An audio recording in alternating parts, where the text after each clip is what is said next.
പ്രിയപ്പെട്ടവരെ, ആദ്യം തന്നെ നമ്മുടെ സംസ്ഥാനത്ത് വീണ്ടും ഒരു ഷോക്കേറ്റ് മരണം കൂടി റിപ്പോർട്ട് ചെയ്യപ്പെട്ടിരിക്കുകയാണ്. തിരുവനന്തപുരം നെടുമങ്ങാടാണ് വിദ്യാർത്ഥി ഷോക്കേറ്റ് മരിച്ചത്. പൊട്ടിവീണ വൈദ്യുത കമ്പിയിൽ നിന്നാണ് ഷോക്കേറ്റത്. പനയമുട്ടൻ സ്വദേശിയായ അക്ഷയാണ് മരിച്ചത്. കാറ്ററിംഗ് ജോലി കഴിഞ്ഞ് മടങ്ങുന്നതിനിടയിലായിരുന്നു അപകടം. അർജുനുണ്ട് തിരുവനന്തപുരത്ത് നിന്ന് വിവരങ്ങളുമായി. അർജുൻ, ഈ അപകടം എപ്പോഴായിരുന്നു? എന്താണ് സംഭവിച്ചത്? സേതു, ഇന്നലെ രാത്രി, അതായത് പുലർച്ചെ 2 മണിക്കാണ് അപകടം ഉണ്ടായത്.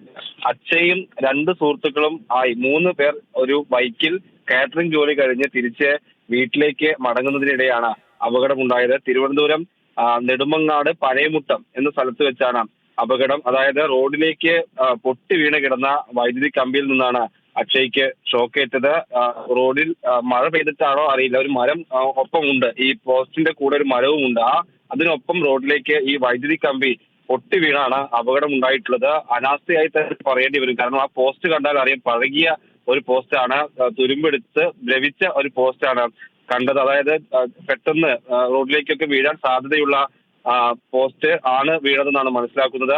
ആ പോസ്റ്റിൽ നിന്നുള്ള വൈദ്യുതി കമ്പി അതിൽ തട്ടിയാണ് അക്ഷയ് മരിച്ചത്. അക്ഷയുടെ കൂടെ ഉണ്ടായിരുന്ന 2 സുഹൃത്തുക്കൾക്ക് പരിക്കേറ്റിട്ടില്ല. അക്ഷയ് ആ അപകട സമയത്ത് തന്നെ മരിച്ചു. ഇന്നലെ കാറ്ററിംഗ് ജോലി കഴിഞ്ഞ് രാത്രി വീട്ടിലേക്ക് മടങ്ങുന്നതിനിടെയാണ് അപകടം. അക്ഷയുടെ വീടും പനയമുട്ടത്താണ്. ഈ പനയമുട്ടത്തോട് ചേർന്ന് തന്നെയുള്ള ഒരു സ്ഥലത്ത് വെച്ചാണ് അപകടം ഉണ്ടായിട്ടുള്ളത്. ഈ വൈദ്യുതി പോസ്റ്റ് റോഡിലേക്ക് വീണിട്ടുണ്ട്. ഒരു ഭാഗം റോഡിലാണ് കിടന്നിരുന്നത്. ആ വൈദ്യുതി കമ്പി റോഡിലേക്ക് വീണ് കിടന്നിരുന്നു. അതിൽ ബൈക്ക് തട്ടിയാണ് അപകടം ഉണ്ടായതെന്നാണ് ഈ ഘട്ടത്തിൽ മനസ്സിലാക്കുന്നത്. 19 വയസ്സാണ് അക്ഷയുടെ പ്രായം. കോളേജിൽ പഠിക്കുന്ന വിദ്യാർത്ഥിയാണ്. ഈ ഒഴിവു ദിവസങ്ങളിലൊക്കെ കാറ്ററിംഗ് ജോലി ചെയ്തൊക്കെ. ഇത് ഏതെങ്കിലും മഴക്കെടുതിയെ തുടർന്നൊക്കെയാണോ ഈ പോസ്റ്റ് വീണത്? അവിടെ മഴ ഉണ്ടായിരുന്നു. പക്ഷേ ഈ അപകടത്തിനിടയാക്കിയത് എന്താണെന്നുള്ള കാര്യത്തിൽ ഒരു അന്തിമമായിട്ടുള്ള ഒരു സ്ഥിരീകരണം വരേണ്ടതുണ്ട്. പക്ഷേ നമ്മളെ പോസ്റ്റിലൊക്കെ ഒരു വലിയ കാലപ്പഴക്കം തോന്നുന്നുണ്ട്. ഒപ്പം ഒരു മരം ആ പോസ്റ്റിന്റെ കൂടെ ഉണ്ടായിരുന്നു. ഒരു പക്ഷേ ഈ പോസ്റ്റ് മരം ഇടിഞ്ഞ് പോസ്റ്റിലേക്ക് വീണതായിരിക്കാം. വൈദ്യുതി കമ്പിയിലേക്ക് വീണ് അതുൾപ്പെടെ റോഡിലേക്ക് വീണതായിരിക്കാനാണ് കൂടുതൽ സാധ്യതയെന്ന ദൃശ്യങ്ങളിൽ നിന്ന് നമുക്ക് മനസ്സിലാക്കാൻ കഴിയും. അതേ സമയത്ത് തന്നെ ഈ അപകട സാധ്യതയുള്ള ഇത്തരം പോസ്റ്റുകൾ അല്ലെങ്കിൽ മരങ്ങൾ സമീപത്തുണ്ടെങ്കിൽ അതൊക്കെ മഴക്കാലത്തിന് മുൻപൊക്കെ വെട്ടിമാറ്റണമെന്നുള്ള നിർദ്ദേശം എത്രയോ വട്ടം KCB വൈദ്യുതി വകുപ്പൊക്കെ ഉദ്യോഗസ്ഥർക്ക് നൽകിയതാണ്. പക്ഷേ ഇത് അങ്ങനെ മാറ്റം ഉണ്ടായിട്ടില്ല എന്നുള്ളത് പറയേണ്ടി വരും. ആ പോസ്റ്റ് ആണെങ്കിലും വലിയ പഴക്കം ചെന്ന തുരുമ്പിച്ച ഒരു പോസ്റ്റായി നമുക്ക്, അതായത് നല്ല പഴക്കമുള്ള ഒരു പോസ്റ്റായിട്ട് തന്നെ ആ ദൃശ്യങ്ങളിൽ കാണുകയും ചെയ്യാം. അങ്ങനെയാണെങ്കിൽ ഈ മരം വീണപ്പോൾ തന്നെ ഇത്രയും പഴക്കമുള്ളത് കൊണ്ട് അത് പെട്ടെന്ന് ഒടിഞ്ഞ് റോഡിലേക്ക് വീണതാണെന്നാണ് ഈ ഘട്ടത്തിൽ മനസ്സിലാക്കുന്നത്. അല്പസമയത്തിനകം തന്നെ നമ്മൾ അവിടെ എത്തും. അക്ഷയ് ഉൾപ്പെടെ 3 പേർ ആ വണ്ടിയിൽ ഉണ്ടായിരുന്നു.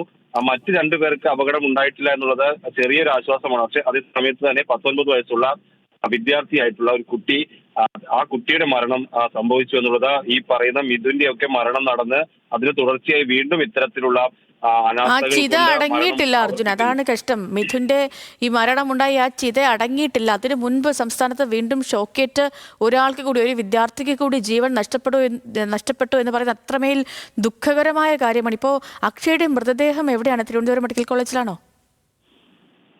സേതു, നെടുമങ്ങാട് ജില്ലാ ആശുപത്രിയിലേക്കാണ് അക്ഷയ് ഈ അപകടം ഉണ്ടായ ഉടനെ തന്നെ കൊണ്ടുപോയത്. പക്ഷേ അവിടെ എത്തുമ്പോഴേക്കും മരണം സംഭവിച്ചിരുന്നു. നിലവിൽ നെടുമങ്ങാട് ആശുപത്രിയിലാണ് ഉള്ളത്. ഇനി പോസ്റ്റ്മോർട്ടം ഉൾപ്പെടെയുള്ള നടപടികളൊക്കെ പൂർത്തിയാക്കേണ്ടതുണ്ട്. അവിടെ നിന്നായിരിക്കും അക്ഷയുടെ വീട് പനയമുട്ടത്താണ്. അക്ഷയ് അവിടെ കോളേജിൽ പഠിക്കുന്നുണ്ട്. ഈ അപകടം ഉണ്ടാവുന്ന ഘട്ടത്തിൽ അക്ഷയുടെ കൂടെ അക്ഷയുടെ സുഹൃത്തുക്കളായിട്ടുള്ള 2 പേരുണ്ടായിരുന്നു. ഇവർ സ്ഥിരമായി ഈ അവധി ദിവസങ്ങളിലൊക്കെ കാറ്ററിംഗ് ജോലിക്ക് പോകും.